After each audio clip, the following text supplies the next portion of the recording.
No, takže kedy, takto asi pred rokom, okolo septembra minulého roka, kde tuto v Bratislave, keďže tu žijem a pôsobím a bolo to v jednej kaviarni, kedy som sa stretla s mojím jedným známym, dali sme si kávu, porozprávali sme sa o nejakých slovenských folklórnych motivoch a z toho to pekne tak prekvitalo až dodnes. Prečo som si ich vybrala, tak ono to má asi taký dlhodobejší dopad, keďže sa venujem folklóru, ako tancujem vo folklórnom súbore už dlhšie. Takže ono sa to so mnou tak celkovo ťahalo. Už od malička, keď som bola malá, tak ma mamina naučila vyšívať. Mala som vždy nejaký ten vzor, ktorý som nasledovala a takže to asi prečo. No prečo robím takéto niečo a prečo nedávam, ja neviem, autá na trička, tak to je asi tá odpoveď na to, že prečo. A ornamenty, no mňa to fascinuje, že jednoducho tá slovenská ľudová kultúra, to umenie nám ponúka tak veľmi veľa možností, že doslova by som to tak povedala, že čo dedina, čo zákruta, tak to iný ornament, to iná výšivka, to iná farebnosť, tak preto sa tomu venujem, lebo je to tak rozmanité, neuveriteľne a to ma veľmi zaujíma. A je to krásne, samozrejme. Tak celkovo mám taký pocit, že teraz ako keby to je veľmi také moderné, také obnovenie toho slovenského, toho tradičného, tak celkovo ľudia sa o to zaujímajú, čo mňa veľmi teší. A prečo možno práve ty píš Slovaky trička? Možno preto, že je to niečo trošku iné, trošku novšie. A teda dúfam, že máme výhodu v tom, že máme taký ako pekný grafický dizajn, za čo vlastne vďačíme aj svojej grafičke, s ktorou to vždy tvoríme a dotiahneme až do toho konca. Ja osobne, čo mám na tých tričkách rada, je to, že aj napriek tomu, že slovenská výšivka je veľmi pestrofarebná a veľmi niekedy taká bohatá, niekedy až moc gíčová, tak my sa zase snažíme to dať do takej jednoduchšej roviny. Že väčšinou aj farebnosť je teda iba taká, že dve farby, tričko a vyšivka. A väčšinou je to teda tak vyňaté z toho, aby toho nebolo príliš.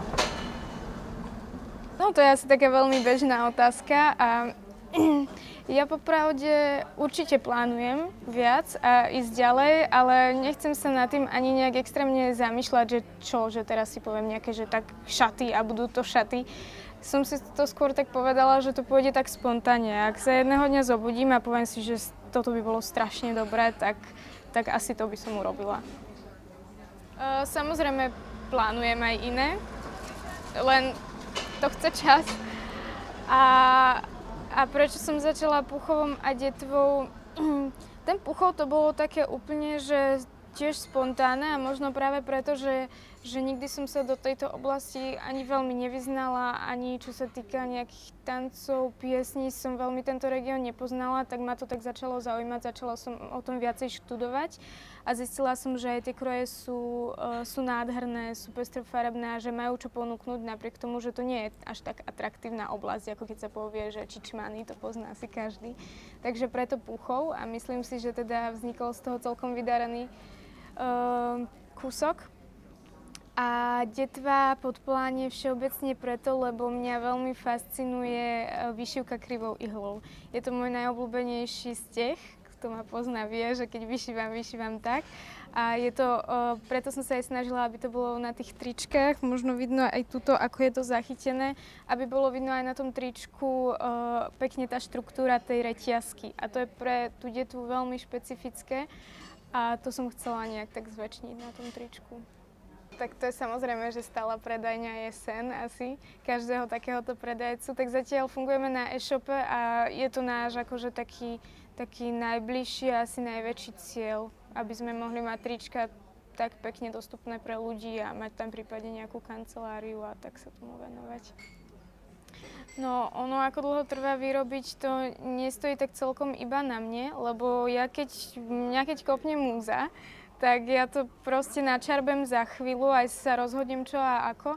Len skôr potom prichádzajú možno také technickejšie záležitosti, že či je to možné vytlačiť, či nie je s tým nejaký problém, či vyšívka, teda návrh nie je príliš detailný. lebo už sme museli čeliť takýmto problémom, že jednoducho nie všetko sa dá, čo si vymyslím ja v svojej hlave a väčšinou teda to sa stáva. Takže od toho závisí. Ak je to nejaké pomerne jednoduché, tak do týždňa môže byť hotové, potom sa ešte prešívajú etikety, čo si robím tak viac menej doma.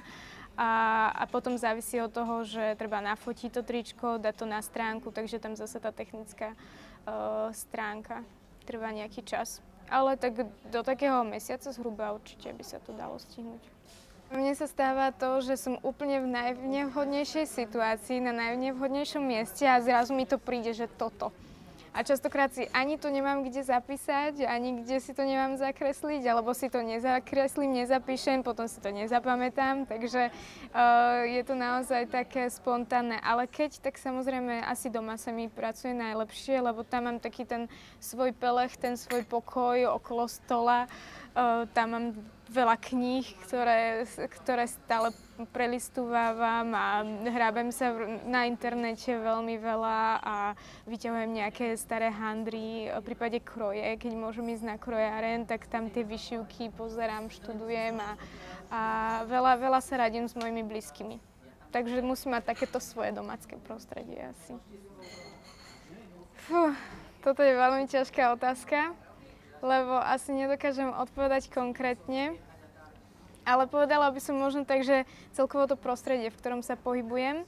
Spomínala som teda, že pôsobím vo folklórnom súbore, je to súbor Živel v Bratislave a tam som našla veľmi veľa ľudí, ktorí ma aj k tomuto viac doviedli a ktorí ma neustále inšpirujú. Oni o tom vôbec ani nevedia, že oni sú taká moja celá múza a či už v dobrom alebo v zlom, tam sa veľmi veľa učím. A takisto to už má korene od malička. Mamina, babička a celkovo tie ručné práce.